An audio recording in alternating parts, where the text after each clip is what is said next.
Trump said out loud from the Oval Office what no American president has said in 80 years. Spain has been very, very uncooperative, and so has UK. Now, the second one is shocking, but this is not the age of Churchill. I will say the UK has been very, very uncooperative with that, and they ruin relationships. It's a shame. But the president didn't just publicly trash Britain from the Oval Office. He outflanked Britain's chaos operation in the Strait of Hormuz. When Lloyd's of London announced it was terminating insurance for Gulf shipping, a move which could throw the world economy into chaos, President Trump ordered the United States Development Finance Corporation to step in and provide that coverage. And he put the Navy on notice to escort tankers through the strait. What you're watching is an American president who doesn't need Britain's permission to strike Iran and doesn't need Britain's insurance markets to keep the world's oil moving. 300 years of crown control over that choke point broken in a single day. Now, if you've been watching the news this week, you're being told America is stumbling into another Middle Eastern quagmire, that it's going to be a perpetual war, economic chaos, and it's a president who doesn't know what he's doing. That's the drumbeat from the same people who cheered on every British-backed regime change operation of the last 30 years. I'm Susan Kokinda. I've tracked how the British have used Iran as a trigger for economic and strategic chaos since the days of the gas lines, and I've watched every president since Jimmy Carter let it happen, until now. The trigger was Iran. Britain blocked the United States from using Diego Garcia and British Air Force bases for the opening strikes of Operation Epic Fury. Trump had to reroute missions, adding hours of flight time. So when he sat down with German Chancellor Merz on Tuesday, he didn't hold back. I'm not happy with the UK either. That island that you read about, the lease, okay, he made it for whatever reason, he made a lease of the island. Somebody came and took it away from him. And it's taken 3-4 days for us to work out where we can land there. It would have been much more convenient landing there as opposed to flying many extra hours. So we are very surprised. Despite the fact that Britain relented on March 1st and allowed the U.S. limited use of its bases for defensive purposes, Prime Minister Keir Starmer drilled down on Britain's opposition to Trump's actions in Iran, speaking to Parliament. We all remember the mistakes of Iraq, and we have learned those lessons. Any UK actions must always have a lawful basis and a viable, thought-through plan. I say again, we were not involved in the initial strikes on Iran, and we will not join offensive action now. He said, "We all remember the mistakes of Iraq." That is pretty rich coming from the land of Tony Blair. But then the Prime Minister dutifully reported the talking point, which came from the Empire's think tank Chatham House a few days ago. He said, "This government does not believe in regime change from the skies." What Starmer has repeated is the globalist narrative that Donald Trump is using their regime change playbook and it's not going to work. Well, their problem is that's not what he's doing. So while the strategic split between the United States and the British is out in the open, there is more to Trump's break with the British. But the UK, what they're doing with energy and what they're doing with immigration is horrible. You have the North Sea. Somebody said yesterday, what would you do if you were the UK? Open up the North Sea. They got windmills all over the place that are ruining the country, ruining the landscapes, ruining the beautiful fields. Open up the North Sea. And number two, illegal immigration. They got to solve that problem. Windmills, immigration, those aren't military complaints. That is a systemic indictment of the British model. Green energy deindustrialization is the pet project of the British royal family. King Charles has made it his personal mission, including through Lloyd's, as we'll get to. And unfettered mass immigration is a frontal assault on the coherence of society itself, and Donald Trump has rejected both. Now, look who was sitting next to Donald Trump at that press availability, German Chancellor Friedrich Merz, who backed the U.S. position on Iran, and who recently stated that shutting down Germany's nuclear power plants was a catastrophic mistake. Merz is signaling that Germany wants to exit the managed energy decline that the British imperial system has imposed on Europe. So for the first time since World War II, an American president is treating Germany as a more reliable partner than Britain, not out of sentiment, but because Britain remains committed to the imperial system which Trump is dismantling, while Germany, under Merz, is signaling it wants out. Now, Spain does get a footnote. Trump told Treasury Secretary Bessent to cut off all trade with Madrid for refusing base access and dodging NATO commitments. Donald Trump is not fooling around. So, the U.S.-British conflict that we've been exposing for decades is now playing out in the open, from the Oval Office to the Strait of Hormuz. On the very same day that Trump lowered the boom on Britain, he took direct aim at one of the oldest financial instruments of British imperial power. On Monday, March 2nd, leading ship insurers, including Lloyd's of London, announced they were canceling war risk coverage for the Strait of Hormuz and adjacent waters. 1/3 of the world's oil flows through that strait. Without insurance, no tanker moves.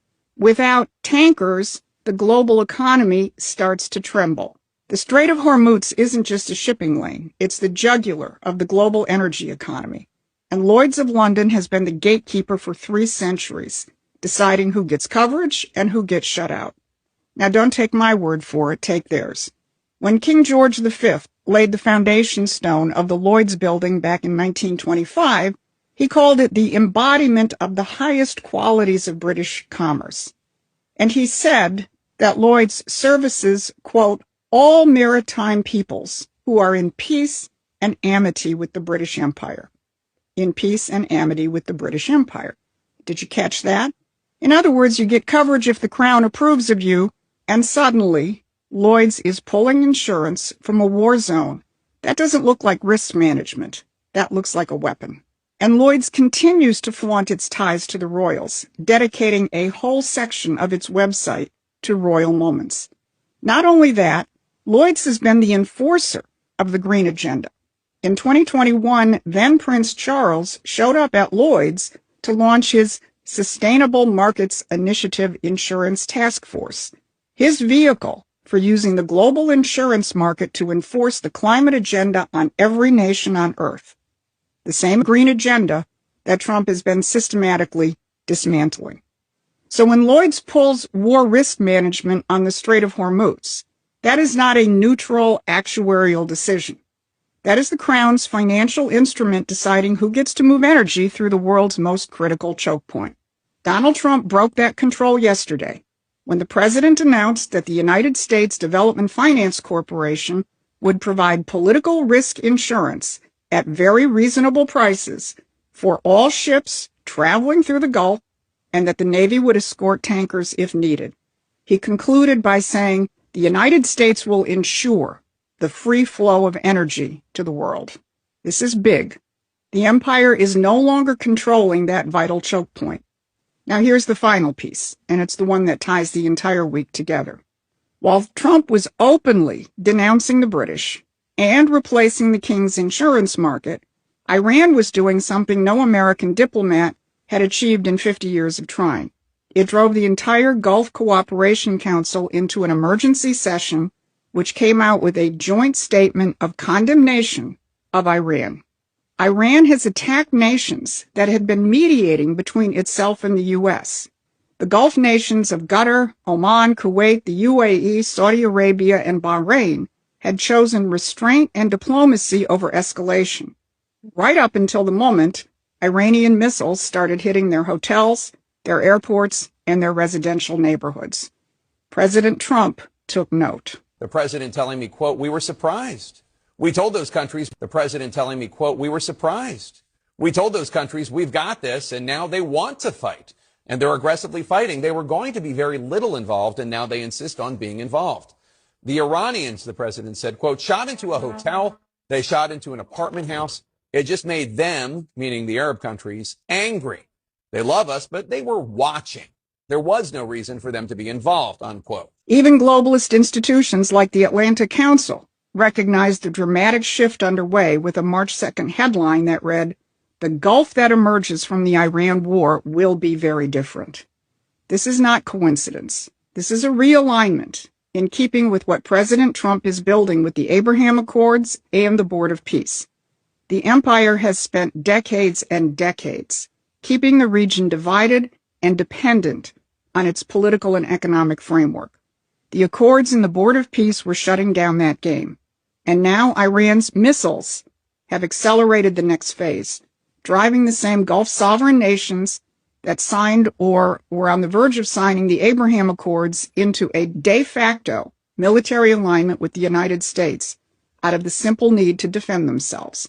So let's put this all together. Sitting in the Oval Office, President Trump publicly denounced Britain's strategic and economic policies. He ordered the United States to replace the King's Insurance Company in the Strait of Hormuz.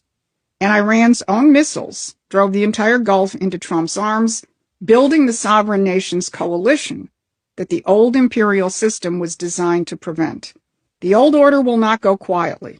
The risk is real, and President Trump is taking it on behalf of a future free of imperial manipulation. اما منوک انگلیس کجاست؟ چرا صدای انگلیس در نمیاد؟ بریتانیا کجا ایستاده؟ چرا در قضیه داعش ما چیزی نمیبینیم از انگلیسی ها؟ نه اعتراضی، نه حرفی. همه دنیا دربارش حرف میزنه. چرا انگلیسی ها در مورد جنگ غزه نه اظهار نظر نمیکنن؟ فقط چند خبر میدن، تفسیر میدن. آیا انگلیسی ها یا بریتانیا نقشی داره؟ امکان نداره شهر که لندن نقشی نداشته باشه. اولا اجازه بدید دو نکته رو من اینجا اشاره کنم.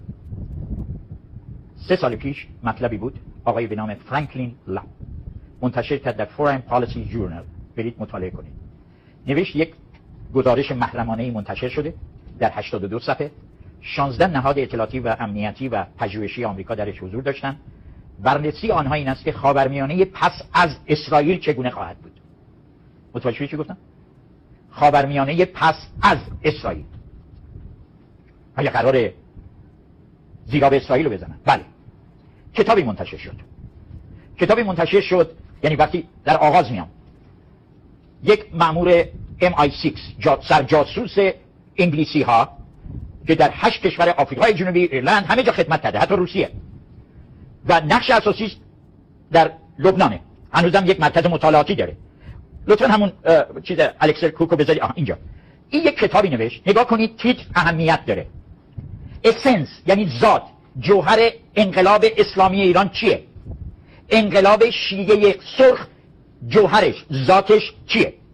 آقای آلیستر کروک اینو می نویسه و بعد به همه به اصطلاح متفکرینی که بایستی در رابطه با نقش جمهوری اسلامی در منطقه نقش داشته باشند، برای اونها در این کتاب توضیح میده. جوهر و ذات انقلاب خمینی یا مذهبی خمینی یا اسلامی خمینی این است که مقاومت رو به منطقه بیاره. مقاومت. اگر خمینی میگه من میخوام انقلاب صادر کنم، یعنی در واقع انقلاب مقاومتی. مقاومت در مقابل کی؟ اسرائیل. آمریکا، اسرائیل. تمام متنینه. این جاسوس انگلیسی اینو نوشته. برید مطالعه کنید. حالا یک آقای فکر کنم اسرائیلی تباری یک مطلب قشنگ نوشته بود فرض که شما اسرائیل رو بیرون کردید از منطقه، دیگه کسی به شما کمک‌های مالی نمیکنه. اگر یک روز عرب‌ها به شما کمک می‌کردن، دولت‌های عربی، به بهانه جنگ با صهیونیسم و اسرائیل، دیگه بهانه‌ای ندارن برای چی به شما پول بدن. شما از گرسنگی خواهید مرد. حتی اون روس‌ها هم به سراغتون نخواهند آمد. همین آمریکایی‌ها هم که امروز به حماس و فلسطینیان کمک می‌کنن دیگه احتیاجی نداره کمک کنن. اونها باج میدن که یک مقدار مدارا بشه. حالا همین آقای جاسوس رو نگاه کنید در یک مصاحبه درباره همین کتاب. یک لحظه گوش کنید. پرس تیوی داره این رو.